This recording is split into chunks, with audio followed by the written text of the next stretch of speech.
Bonjour, je m'appelle Nathan Bauder, j'habite en ville de Bienne, j'ai 33 ans et je suis papa d'une petite fille de 2 ans. Dès la fin de mon école obligatoire, je me suis tourné vers l'architecture et je travaille aujourd'hui comme architecte. Dans le cadre de ce podcast, au sujet de la construction de la nouvelle école de la Champagne, j'ai préparé quelques questions pour Glenda González Bassi, conseillère municipale biennoise et candidate à la mairie. Glenda González Bassi, carte sur table. Bonjour Glenda, merci de me recevoir aujourd'hui.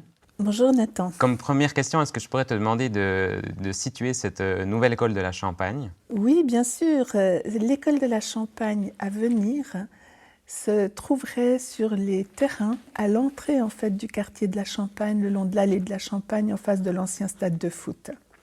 C'est dans un quartier en développement. On a une friche actuellement, l'ancien parking de l'ancien stade de foot qui va être construit. Les jardins du paradis qui ont été construits, le musée Oméga, le musée Swatch avec le magnifique reptile qui longe la Suze.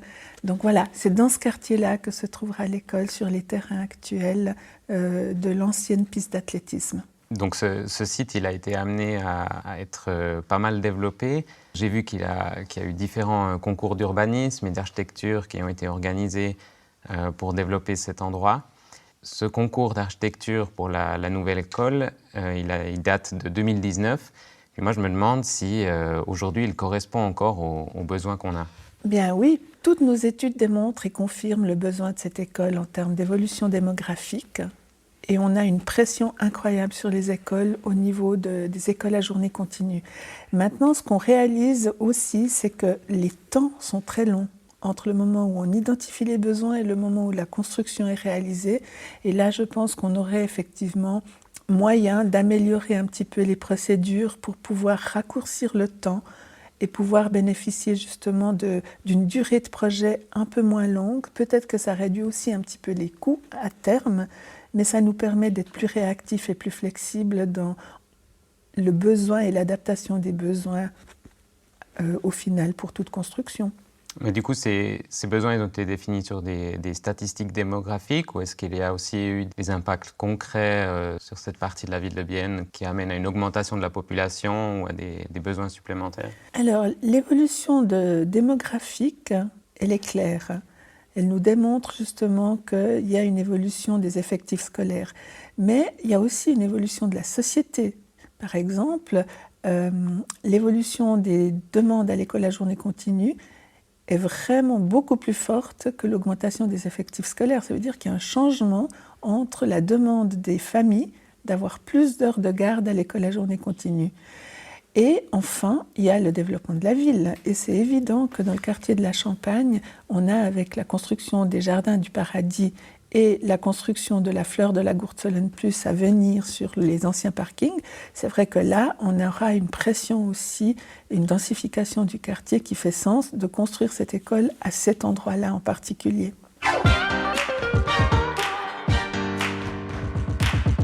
Si on regarde par rapport maintenant un peu à la crise climatique et puis à la position un peu du projet en termes de développement durable, donc on peut voir dans le rapport au sujet de l'école que il y a pas mal d'intentions. Donc le bâtiment serait construit en bois, équipé de panneaux solaires, relié à un système de chauffage à distance.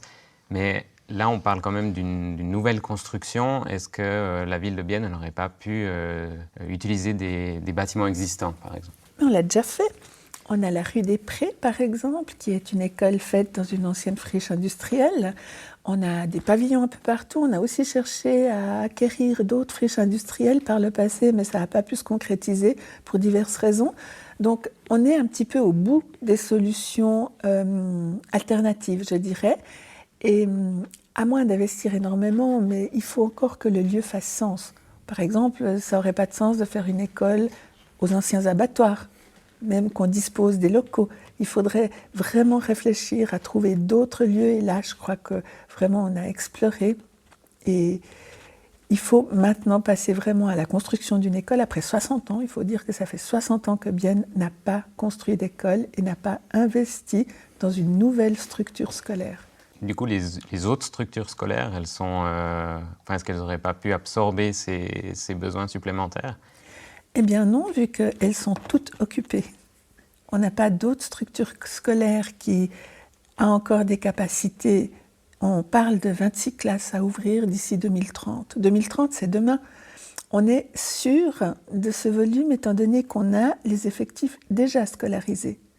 Les enfants qui sont compris sont déjà nés, ils sont là. Ce n'est pas des projections dans les nuages.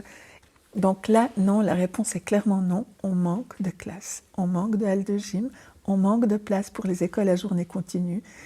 Et c'est réglementé par le canton. On doit offrir aux enfants des infrastructures scolaires où ils puissent faire du sport et ils puissent manger à midi. Et puis concernant l'état des autres établissements scolaires, dans le message à la population, il est mentionné qu'il y a besoin d'avoir certaines rénovations. Est-ce que ça sera un budget qui sera moins disponible pour les autres écoles si on a la construction de la nouvelle qui représente un montant important? C'est toute l'idée en fait et l'ingéniosité de cette idée de construire la Champagne au départ. Parce qu'on a une école, notamment une, qui a un besoin urgent d'assainissement, c'est les Platanes. Mais si on commence par les Platanes, ça veut dire qu'il faut qu'on fasse des provisoires. Parce que les élèves, on ne peut pas leur dire pendant 3 ans, vous ne venez plus à l'école. Le seul endroit à Madretch, quartier des Platanes, pour faire ces provisoires, ce serait le terrain qui longe l'école, qui est la seule place verte de tout ce quartier. C'est un quartier, on le sait, pas hyper favorisé. Donc, à une situation compliquée, on rajoute une dimension en supprimant le seul espace vert disponible. Il ne convient pas de faire quelque chose comme ça. Donc en construisant la Champagne, ça nous permettrait de ne pas construire ces provisoires qui vont nous coûter entre 13 et 18 millions de toute façon, pour quelques années, mais ça nous permet de transférer les enfants des Platanes à la Champagne pendant la rénovation ou la reconstruction de leur école, sans toucher à l'espace vert du quartier, en ayant une nouvelle infrastructure qui coûte plus cher, mais ça nous permet ensuite d'enchaîner l'assainissement de toutes les autres écoles qui ont besoin d'être assainies grâce à cette structure et grâce au pavillon qui se libérerait à la Champagne. Donc ça nous permet vraiment d'avoir une planification des investissements à terme sur une durée de 15 à 20 ans. Concernant le montant prévu, là, les 58 millions pour le nouveau projet, quand on regarde les plans, on se dit peut-être que le projet il aurait pu gagner en compacité, on aurait peut-être pu économiser un petit peu de volume. Pourquoi on n'a pas, comme mentionné par plusieurs, développé une école plus dans le style de celle de Valruti à Winterthur? On a vraiment une école très efficace avec un enchaînement de classes. Valruti, c'est déjà une école secondaire et nous, là, on construit une école primaire. Donc les besoins des tout petits enfants ne sont pas les mêmes au niveau pédagogique que ceux du secondaire. La grande différence, c'est que dans cette école, on fait des grands corridors. Ces grands corridors sont pensés comme des espaces pédagogiques. On a ensuite des salles de classe qui sont modulables. On a une structure qui ne va pas être une structure en dur entre les classes. On pourra moduler facilement ces espaces, étant donné que la structure est en bois, de manière à pouvoir justement optimiser les besoins en fonction de l'évolution pédagogique et aussi de la possibilité de recréer des classes. Et là, l'ambition, c'est de faire des cycles élémentaires. Par ailleurs, cette école est totalement compacte. Là, je ne suis pas d'accord quand on dit qu'elle n'est pas compacte. Elle a des terrasses, effectivement, qui sont les lieux, les espaces récréatifs extérieurs obligatoires au niveau légal pour les cycles élémentaires. Et on ne peut pas les faire dans le même préau que les plus grands, parce que ça aussi c'est réglementé. On doit séparer le jardin, enfin l'espace extérieur, pour les enfants de l'école enfantine ou de la première, deuxième âge. Et ça, on ne peut le faire qu'en hauteur, parce que la parcelle est pleinement occupée déjà par la construction de l'école et le préau qui est également obligatoire pour l'ensemble des enfants. Donc là, on n'avait pas d'alternative. On doit séparer, sinon on aurait dû mordre sur les terrains de foot et ça, ce n'était pas une option. Mais en termes d'investissement, il ressort souvent qu'on peut parler d'1 million par classe. Là, si je ne me trompe pas, on a environ 25 classes de prévues. Pourquoi on n'a pas un projet à 25 millions? Alors ça, c'est à toi de me le dire, c'est toi l'architecte. Moi, pour ce que j'en sais, c'est qu'on n'a pas que 20 classes. On a 2 halles de gym souterraines. On a une école à journée continue pour tous les enfants, ceux qui sont déjà là et ceux qui vont venir ensuite. Et on a aussi une cuisine de production qui est pensée. Et si je fais des comparatifs de prix... Donc ça, vous l'avez fait? Vous oui, avez comparé les prix Oui, bien sûr, ça a été fait. Ça a été fait sur mandat de la direction des finances, ça a été fait par les travaux publics également. Et on arrive en fait à un benchmark qui nous démontre que le coût de cette école est totalement dans la fourchette moyenne à inférieure selon les critères que l'on prend pour comparer par rapport aux écoles qui ont été construites comparables. Et quand je dis comparable, ça veut dire une école qui dispose aussi de sous-sol, de salles de gym ou d'écoles à journée continue. Donc là, on est vraiment dans une fourchette qui est totalement correcte et tous les experts se sont entendus pour dire qu'on est vraiment dans la fourchette correcte au niveau du prix. Mmh. C'est clair qu'on peut comprendre les besoins en termes de salles de classe, aussi par rapport aux salles de sport. C'est clair que les associations biennoises sont plutôt à la recherche d'espace. Et puis, mais concernant cette cuisine professionnelle au rez-de-chaussée, est-ce que c'était vraiment nécessaire?